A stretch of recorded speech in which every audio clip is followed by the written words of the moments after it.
I'm not sure if that's quite true. Obviously there's some history here in terms of past attempts for a free trade agreement that may have been the outcomes of what our questioner has just outlined.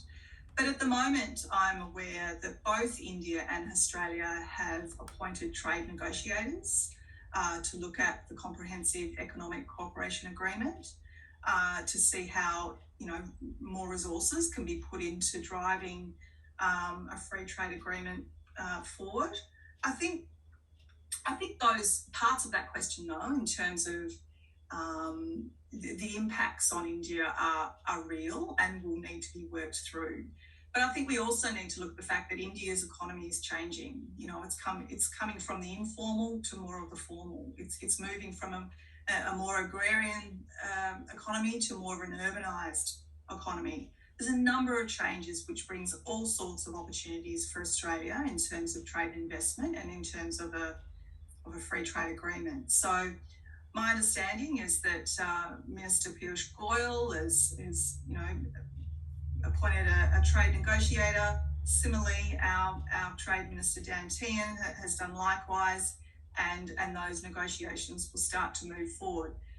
Don't know how long that may take, and that's why I said back earlier that I think we need to sort of look at the small wins along the way and not just the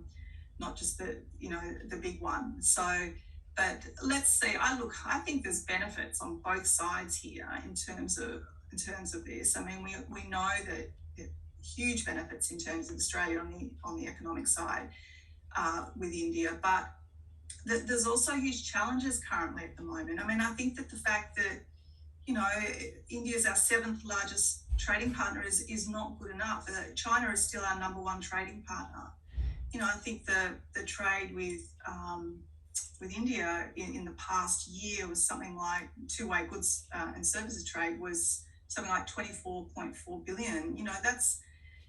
That needs to improve, and there's lots of hurdles that need to be achieved for that approval, for that to be improved. But of course, India still has a number of tariffs on all sorts of things. With Australia, wine I think is a good example. But overall, I think this is worth putting a lot of hard work and effort into. And that's what it's going to take. It's going to take a lot of effort. And that's, I think, a thing that we haven't always had in the past. We've had some stop-starts. Now we need continuum. And that means a lot of, resources and a lot of commitment